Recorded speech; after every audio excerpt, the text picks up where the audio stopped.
HR issues can kill you. One complaint against your company can turn your world upside down. And you spend way too much time dealing with HR when you should be spending your time on making a profit. You should talk to Bambi. With Bambi, get access to your own dedicated US-based HR manager starting at just $99 per month. They get to know you and your business while providing HR expertise and the personal touch you need and want. They're available by phone, email, and real-time chat, so onboarding and terminations run smoothly. Team members reach peak performance, and your business stays compliant with changing HR regulations. And with Bambi's HR Autopilot, you'll automate important HR practices like setting policies, training, and feedback. HR managers can easily cost $80,000 a year, but Bambi starts at $99 per month. Schedule your free conversation today to see how much Bambi can take off your plate. Go to Bambi.com right now and type in Accelerate under podcast when you sign up. It'll really help the show. Spelled BAM, BEE.com. Bambi.com. Type in Accelerate. Welcome to Accelerate Your Business Growth, where we're exploring all sorts of business topics. Experts from around the world join me, your host, Diane Helbig, for a conversation where they share their expertise with all of you. Take what you need when you need it. Featured on Inc.com, Forbes, and MSNBC's Your Business, this podcast is recognized as one of the best podcasts for small business, sales, leadership, social media, and more. When it comes to business, Accelerate Your Business Growth has got it covered. And now on with the show. My guest today is Scott McCrady. With 25 years of experience working in the networking, telecommunications, and information security space, Scott is currently serving as the CEO of Soul Cyber Managed Security Services. Scott has worked with large companies and startups, among them IBM and EDS, where he held security engineer and team leader positions. Previous to Soul Cyber, McCrady built the Asia Pacific Japan business at Symantec. He ran the global managed security service and the Symantec and Accenture joint venture. Thanks so much for being here today, Scott. Thank you, Diane. Pleasure to be here. I'm thrilled to have you here. We're going to be talking about cybersecurity, which is such a huge topic. And I feel like small business owners just put their hands over their ears and hope it'll all go away, which it's not going to. So let's start with the top cybersecurity threats that we should be paying attention to, and what should we do to protect ourselves against them? Yeah, sure. The not going away. I was talking to someone the other day, and I was equating it to like taxes. It's they're ever present. It needs to be done well, and you don't really want to mess it up. And it's not something that we all enjoy, but it's just sort of a nature of the beast that we all live in. And he thought that was a funny but apt analogy. So when it comes to small business, it's a challenge, right? Because if you're Goldman Sachs or Home Depot, dealing with taxes and regulatory burdens is just sort of a day in the life. And you have specialist people that work at these companies that do it for a living. Small, medium businesses have a completely different model because they're really usually in a highly competitive market.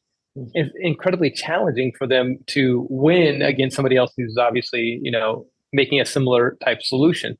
And so the focus is being on like this highly competitive situation.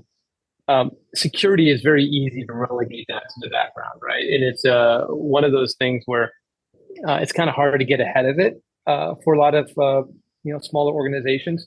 And so that really starts to where the problem begins. Is this as you said, you want to sort of put your ears, cover your ears, cover your eyes. And it's complete human nature. Like anytime something horrible happens on my side, I'm like, do I really want to deal with this problem? Right. Right. And so, to use the tax analogy, right, is you wait until the last minute to take care of it and you have a forcing function to do it. And security is sort of that way. And so when it comes to small, medium businesses, the biggest challenge is just getting a plan together that is, easy to understand. And I don't know if you've ever had this experience, but there's this daunting problem or this daunting challenge. I need to get, whatever. I need to sell my house, or I need to move, or I need to clean a closet, whatever is like a daunting. And once you put down the plan of what you need to do, sometimes it becomes much less scary and much easier to go, oh, it's only 6 steps. So those 6 steps are relatively straightforward. I can do it all myself, or I can, hire somebody to come in and help me. It becomes a lot less, terrifying and a lot less confronting. And so with small, medium businesses, we really try to start with let's just talk about like that this isn't nearly as daunting of a challenge as it probably seems, because, if your expertise is building the best SaaS company, then security is probably not something that you're super comfortable with. And so we start there, Diane. And that really sort of takes some of this uncertainty and fear away, because the plan is very easy. And when we talk about plans, my background, we've been doing this with, Global 1000s for, 20, 25 years. And when we started Soul Cyber and just focused on the small, medium business, it was really with what are all the really large companies doing well that we've learned?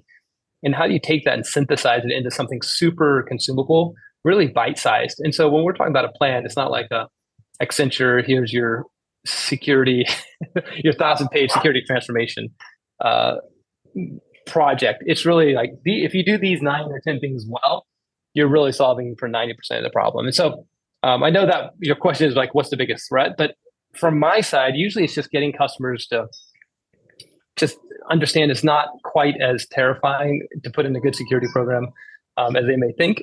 And if we do that, then we can start getting into the tools and the techniques and the processes that really help secure an organization. So I sort of start there. If you want me to talk about sort of the threats, I'm happy to do that as well.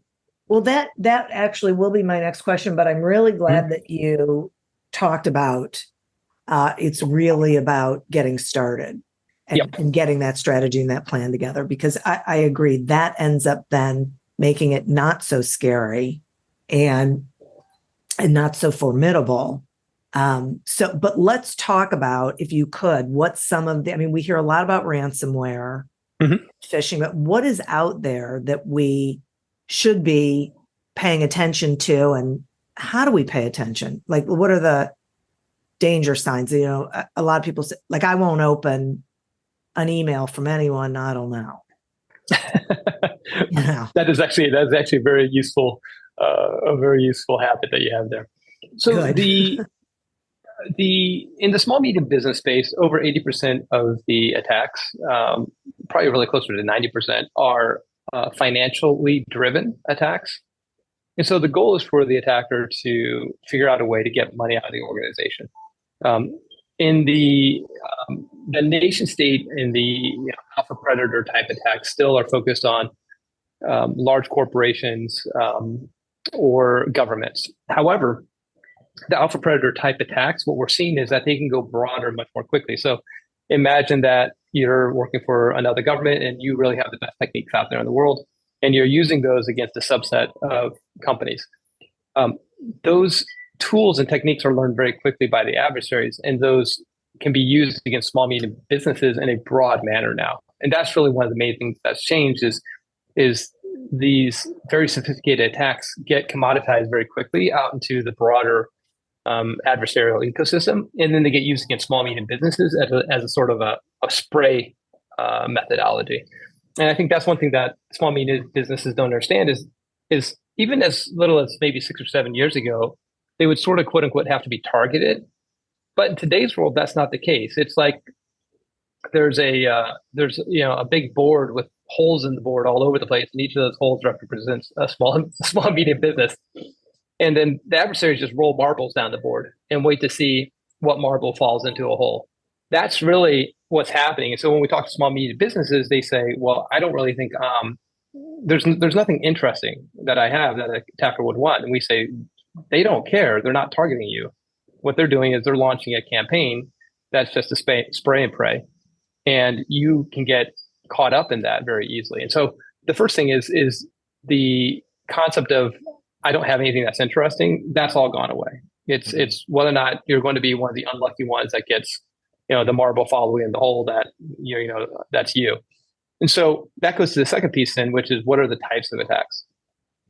So if they're financially motivated, there's two primary buckets, and those are ransomware. And the ransomware attacks, I think the thing that people have to realize is they're just not fun. It's not just the money piece; it's the entire process. And the closest analogy I can come to, Diane, I don't know if you've ever had your car towed. Oh yeah. But okay, thank you.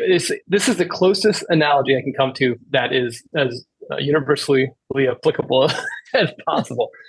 So the process of getting your car towed isn't just the $300 in cash you have to pay.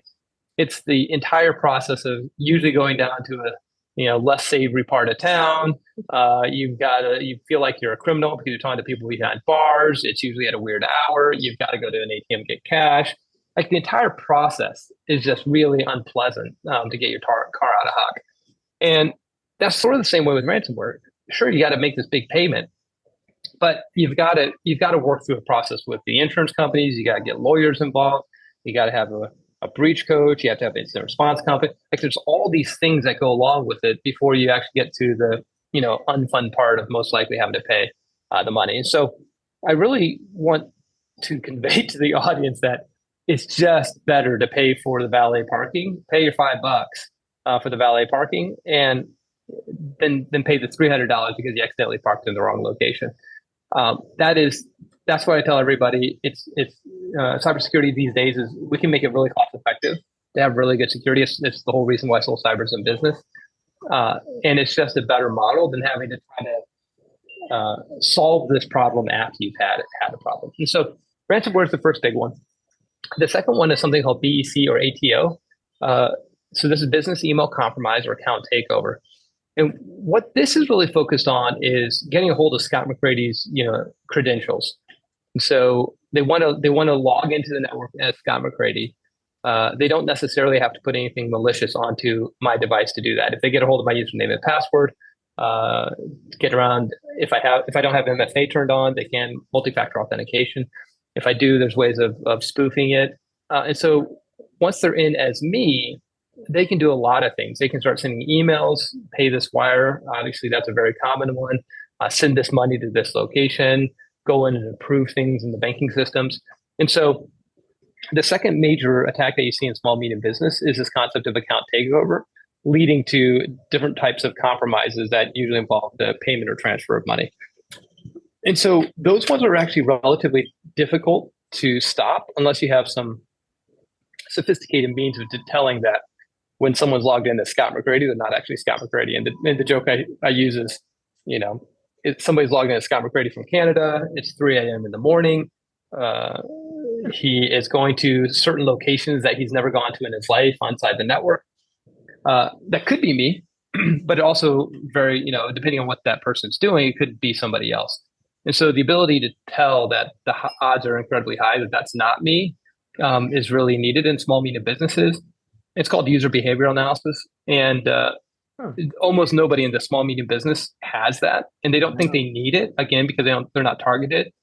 But 60% of your financial damages are coming out of account takeover right now because it's relatively easy for the actors to get that information. Once they're in the network as a important person, they can do a lot of financial damage.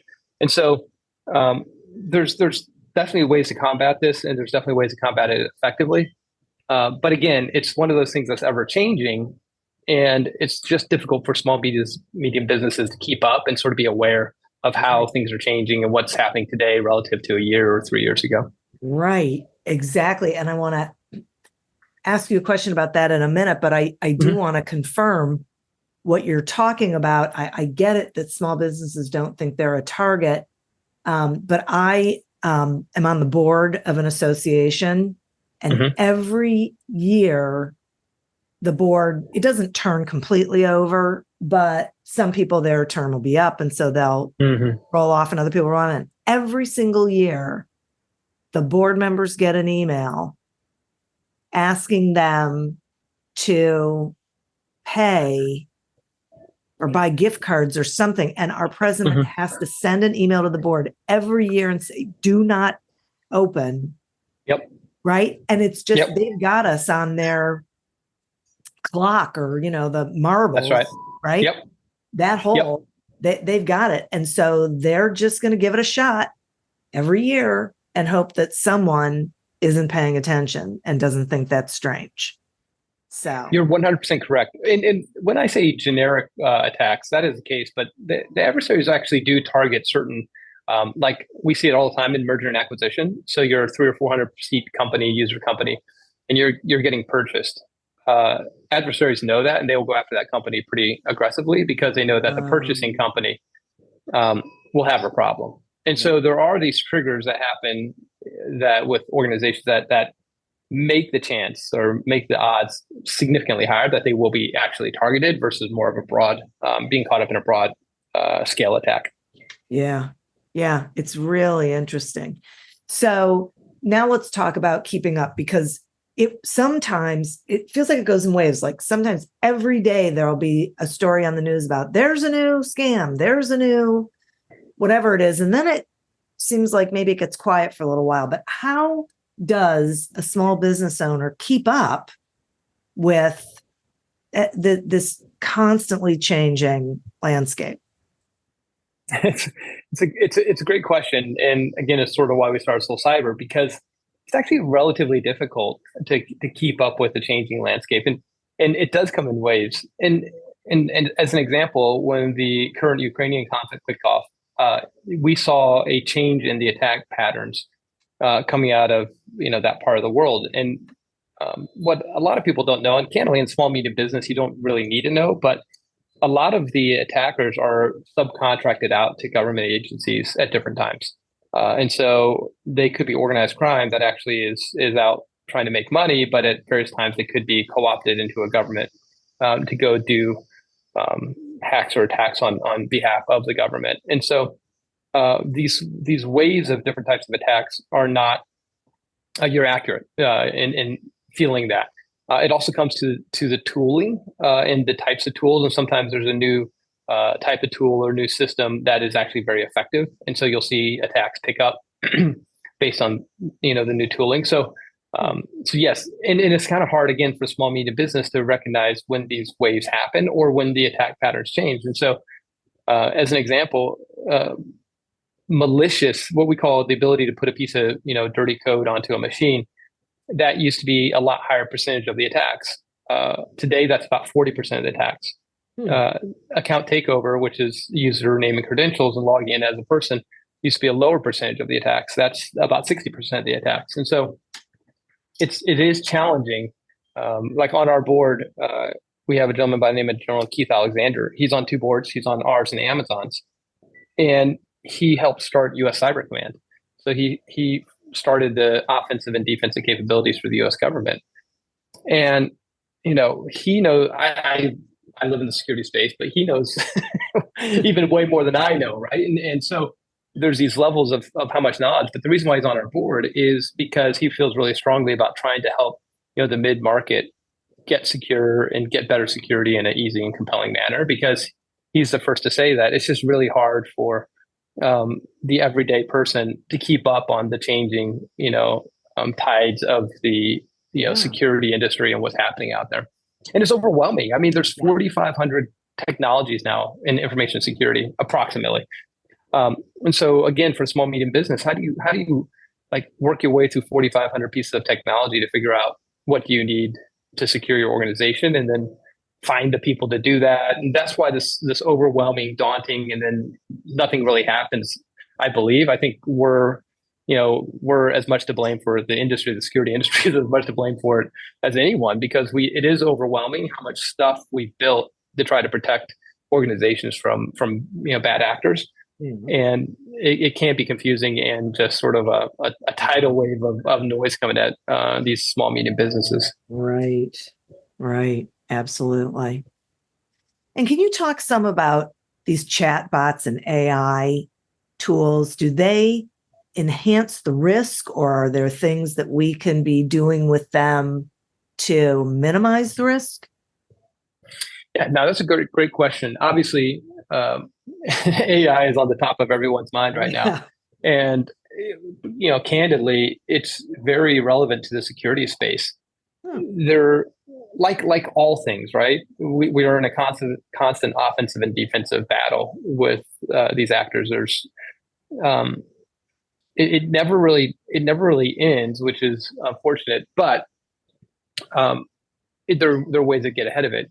So when it comes to AI, you're going to see, relatively speaking, the same pattern you've seen in other types of attacks. So going all the way back to the virus days, and then we got intrusion detection systems, and you had firewall. So technology continues to evolve, and what we have is much more sophisticated than when I got in the industry, 20, 25 years ago. And AI is going to be a very similar experience. And so what you're already seeing is AI being used on the defensive standpoint, and you're also seeing it on a what would be the way of saying it, sort of a education standpoint. And so the easiest way to think about it from a defensive standpoint would be, again, if you think about user behavioral analysis, the ability to track that. We've been using sort of AI and machine learning around that for probably 8 years or so, and it's very effective. And so you'll continue to see that advance to be able to detect really unusual types of activities from the user that gives high levels of confidence that they're being spoofed. The second thing is around the education. So there is so much esoteric information in security that sometimes finding the piece of information you're looking for. So imagine that you're trying to deal with an attack, or you see something on a machine and you're having to do some level of incident response. Most companies obviously work with somebody like us at Soul Cyber, but if it's going to be easier using AI to be able to put in a piece of code or a summary or an example of the situation and get back a very practical, real answer. And so think of it as like super boosted Google searching or Reddit searching for like attacks. So from a defender standpoint, the ability to like understand what's happening, get validation, and understand how to do something about it is going to be much easier going forward, because that data will be able to be consumed, aggregated, and searched in a much more comprehensive fashion. I see. Wow. Mm-hmm. Okay. I'm glad I asked the question. Now,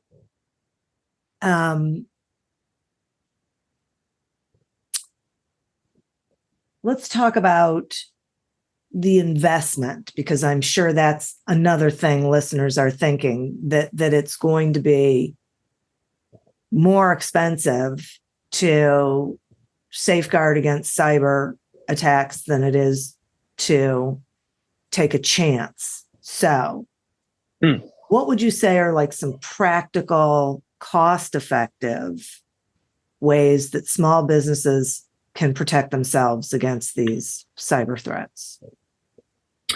So there's two really different ways of going about protecting yourself. And the first way has been the way we've been doing it for 20 to 25 years. And that is a organization.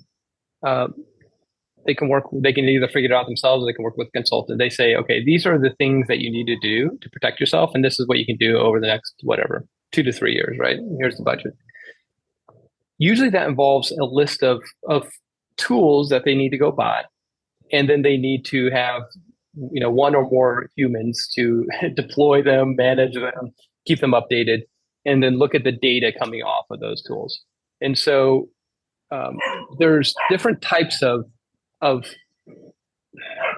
compelling events to go do that. And so one is like, hey, we need cyber insurance. Maybe a company wants cyber insurance. They should have it, by the way. Makes total sense. If you do that, then you're going to need a certain set of tools to just even get insurance. Mm-hmm. And so phishing simulation, security awareness training. This is super basic. It's basically testing the people in the organization on a consistent basis around whether or not they fall for, fake emails. And then you're constantly trying to like move that up. Endpoint technology, sophisticated endpoint technology that's really good at finding malicious code and having the ability to respond to it. Advanced email, the ability to like see really advanced email attacks coming through. So imagine that the joke I always call, it's like hygiene. Email hygiene is like keeping your house clean. What you're trying to do is keep the toys off the floor so that when you step on them, and you don't fall over, right? You don't step on the Lego Yeah. and hurt yourself and fall over at 3 a.m. That's really email hygiene. That's keeping spam out. But what you're looking for now is that somebody obviously gets in the house, gets in as email, or is sending really sophisticated emails, and you're trying to detect that. So there's all these steps that are what we call them foundational. And the model up until today the company just has to go do it. They just have to go buy it. They have the people. We started Soul Cyber to actually change that model. What we've done, we built something called foundational coverage. And what it does is it has all the foundational components, nothing more that you need, nothing less, to secure 90% of the organizations on the planet. And it comes in a service. It's all using tools that are best in class. These are all tools that companies can go buy. We tell companies exactly what we're using. It comes with all the service that deploys it, manages it, and finds bad actors and kicks them out of the network. And we on the back end, we handle all the finances. So we just charge per user per month. And so if you're a 100-employee company, you can just buy the service from us. And as far as I know, we're the only ones out there that are doing it.